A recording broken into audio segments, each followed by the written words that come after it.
Hello and welcome to the Red Fox Report, brought to you by the Marist Center for Sports Communications. I'm Nicole Vaughter alongside Nick Vete, and today we're bringing you action from football, volleyball, and soccer. We begin today with football, as it was the Red Foxes hosting San Diego. Rainy conditions at Tenny Stadium, and here, just before halftime, Aiden Corrales can't handle the snap, and Justin Iaccio comes up with the recovery for Marist. That was one of a whopping 8 fumbles San Diego had on the day.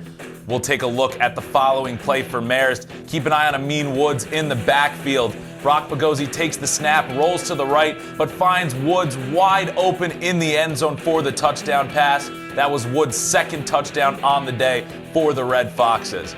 Now in the third quarter, San Diego in the red zone looking to get back on the board, but Nick Vecchiarelli jumps the pass, and he has green grass ahead of him. He gets some blocks downfield and is able to weave his way all the way to the end zone for a pick six. Marist would cruise to the victory from here, and in 16 previous matchups against San Diego, this was the first time the Red Foxes ever got a victory.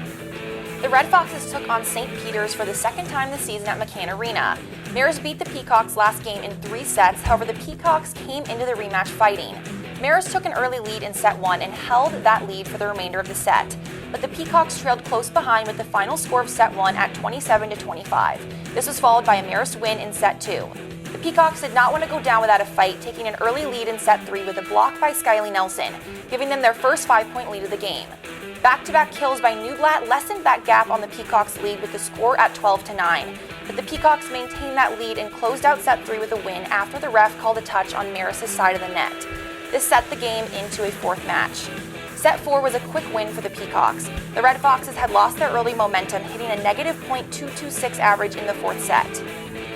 The Red Foxes kicked the 5th set off with 2 strong back-to-back kills from Heimbauer.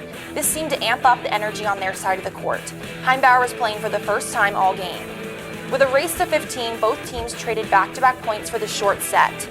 But a power hit from Vander Merva set Marist up to secure a win in 5 sets. Next up, we've got men's soccer as Marist were hosting the reigning MAC champs Quinnipiac. Luca Buffon and the Red Foxes trying to right the ship after going winless in their last 4 matchups. We'll pick things up in the first half. Marist with a free kick, and the ball is going to find the foot of Jorgen Christensen, who buries it from close range to put Marist up 1-0. We'll take a look again, and Christensen is able to just slide it past the Quinnipiac goaltender for his first goal of the season. We'll move ahead in the game now. 8 minutes remaining. Quinnipiac down to 10 men already due to a red card. Kyle Evans goes in for a challenge, and Noka Bezas takes exception to that. Puts Evans in a chokehold. That would result in a red card for Cabezas, and that puts Quinnipiac down to 9 men. This was a chippy game throughout, and it resulted in 10 total yellow cards, a whopping 3 red cards in this game as well. Marist also happens to lead the MAC in fouls after this game, but Quinnipiac ultimately was unable to tie it up as Marist gets the win. Marist Volleyball visited Canisius as Sasha Vander Merva was looking to lead Marist into their 7th straight win. We'll go ahead and jump right into the 3rd set.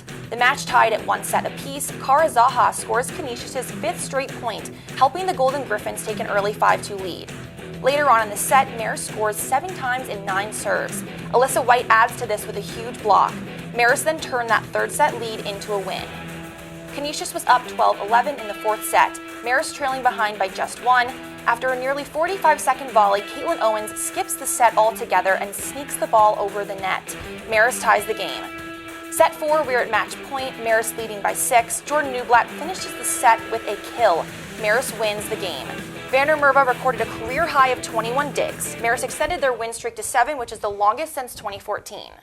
That's all we have for you here today on the Red Fox Report presented by the Marist Center for Sports Communication. For Nicole Vaughter, I'm Nick Vete, and we will see you next time.